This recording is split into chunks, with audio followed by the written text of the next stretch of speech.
So this is what we're doing. We have marked roughly where my horizon is and where my three little boats are going to be, maybe. And I'm going to wet my paper all over. No puddles.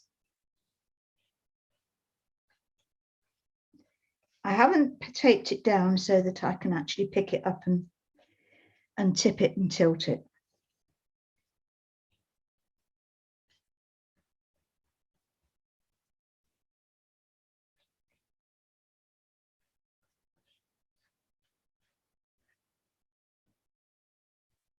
If you've got your heating on or it's summer, you might need extra water on it. So I've got a nice sheen on there, as you can see. I'm just going to put a little bit more on, particularly at the top where it needs to move around a bit. Now, whilst that's soaking in, I'm going to get my yellow ochre or raw sienna. I'm going to put it on the palette, which is fairly clean, at least where that is. I don't want the paint absolutely soaking wet. Don't want it just, I think they call it coffee consistency. And I'm just going to do a few strokes with the yellow. So in stroking the sea, get a bit brighter. Putting that horizon line across with the yellow anyway now. And I'm joining that at the top. So I've got a light in the middle.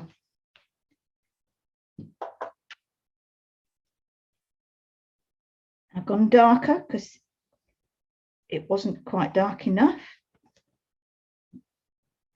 Don't get it too close because we're going to make it move over, the paint itself move over. And if you get it too close now, you're not going to have any white left.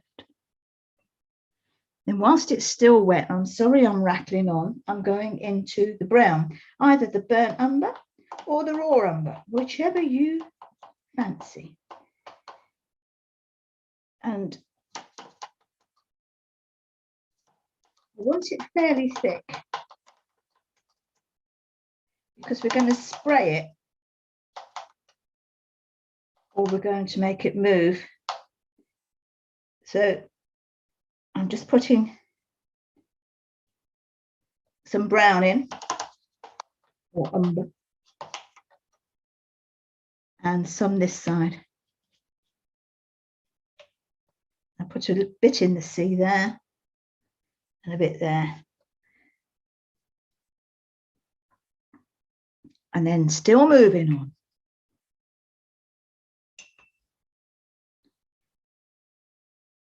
And take some of my cobalt blue, light red, more to the blue side. It will make it go quite brown if you use a lot of red in it. More to the blue side, but the light red darkens the cobalt blue down. And I'm just going to put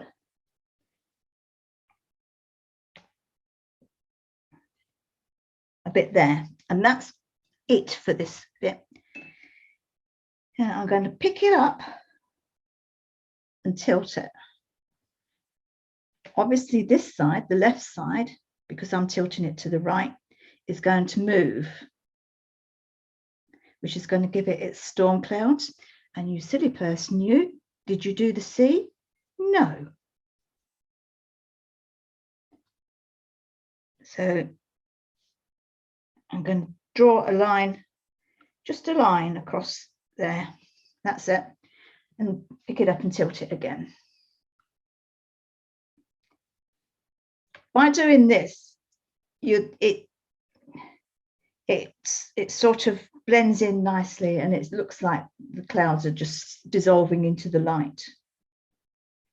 And then you've got to do it the other way if you can, without this all going back. That's not so easy.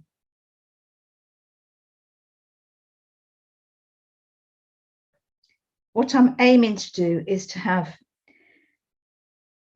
a ring of the yellow and the brown around, and there'll be the bits of the darker bits at the corners. So come on, down you come. You can, if you've got one of these, spray it just in front of where the paint is, and then spray it where the paint is, and it will move then. So I moved it that way. I don't want it to join up, so I'm turning it round. That's better. I've now got that bit there blending in, which is good. I might do the same for this one. So again, spray in front, just a little spray, then spray the paper and hold it up and let it run. It's this bit here, I'm letting run in, and then let him run down. And then I'm going to stop it there and lay it down.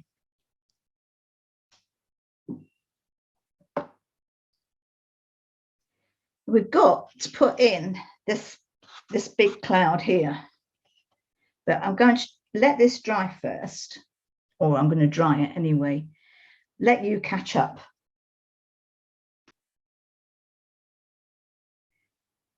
I'm going to put in this dark bit of cloud, this bit here that sweeps down and into the sea. So I've still got, my paper is still fairly wet, so I'm going to trust to luck. What you don't need very much water on your brush. You need it mostly paint. So I'm just pulling it down and pulling that sweep, because this is where I said that I was going to have my boats, and I want the sails of the boats against the darkest bit of sky.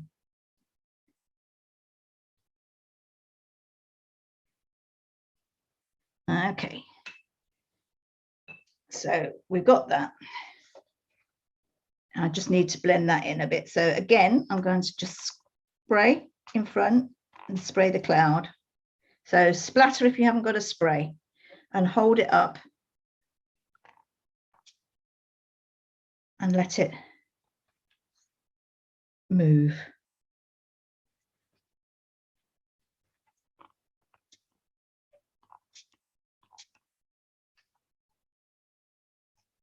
And I've done the other side as well, and you can see where it's moving down. I'm lifting it up and tilting it to the left this time to get this one to move down to the sea. And my piece of paper is absolutely sodden.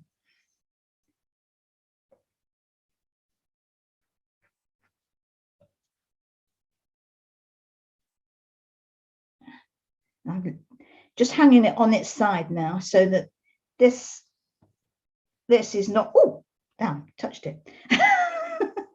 This is not drifting in anymore, that side. Right, okay.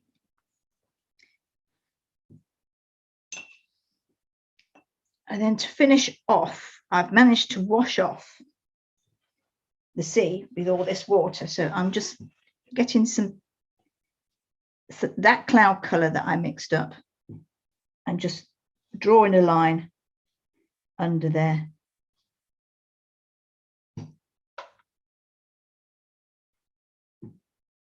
So that's the darkest part.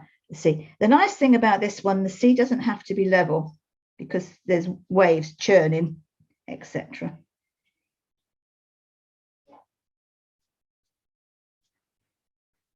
Right. So now that we've dried it, and notice that I need to darken the sea just under where the boats will be. And so to do that, I shall use a small mop and mix a little bit more of that cobalt blue and light red. And I'm just going to put in a bit of Payne's grey just to darken it quickly. Otherwise, you can spend all the time mixing. I want it quite dark. And the Payne's grey is a good idea because it's a bit bluish as well. So hopefully your little dots are still visible.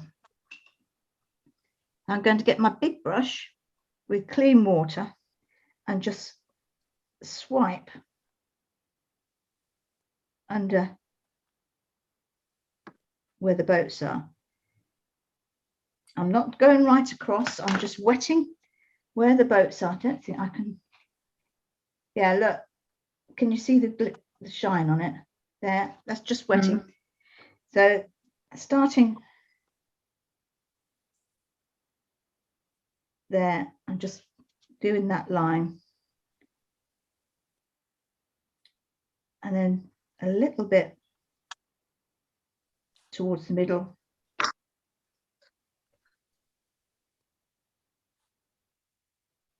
Now my line has gone dead straight now, so I'm just putting a few bumps in it to say it's got waves.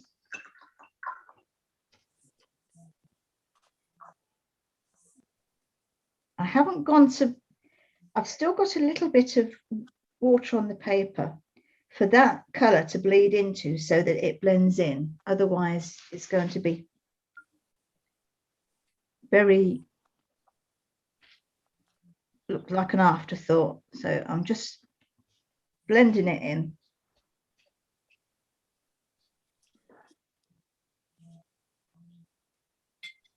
Just pulling that across.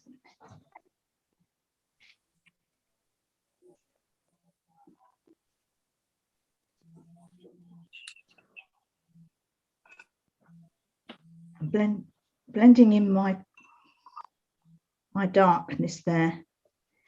And I'm going to get a bit of tissue and just dab at that paint or that water that remains under there. So it just looks as if it's a bit darker.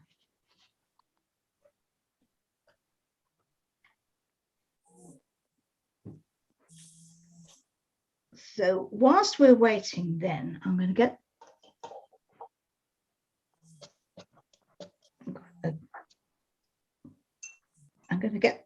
the rigger, and then with a bit of Payne's grey or a bit of that dark colour that you used for that wave there, and I put some birds in. Or shall I do them in white? I did them in white before. Let's do them in white. Right, forget that. Forget that. So I get the Dr. Martens out.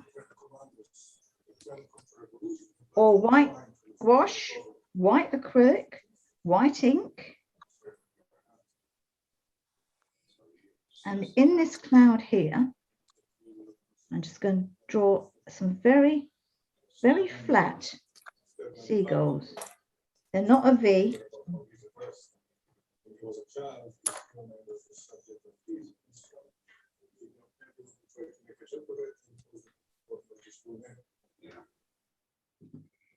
They're not a V, they're just very flat.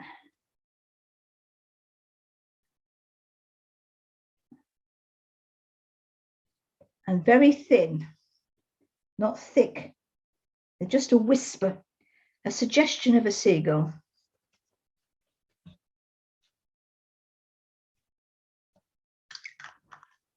Now I can't do the sails until, what I can do is with the white still,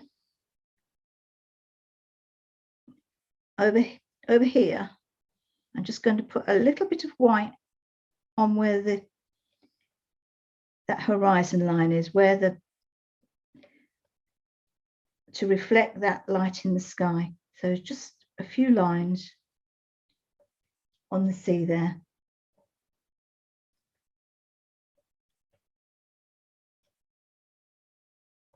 That's just a few broken lines just to make you go, oh yeah. And then that fades off into nothing. And you over here, you can't actually see whether it's sea or sky, which is exactly what we want. So that's it. I'm reflecting that eye of the storm, perhaps, into the sea there.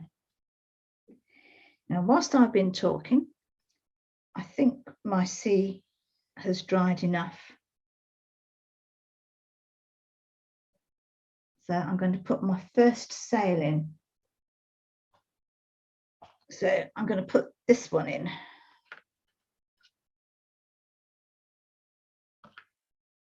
So I'll pull it down. So I've got something to work to.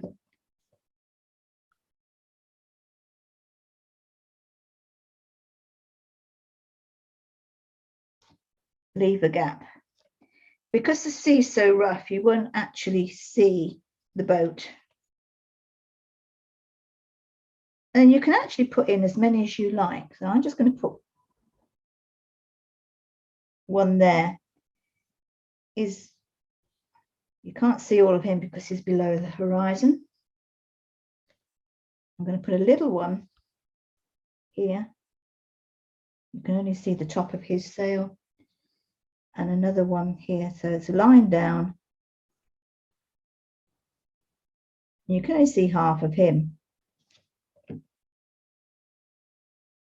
And we'll have another one because you can't have 4. You need 5.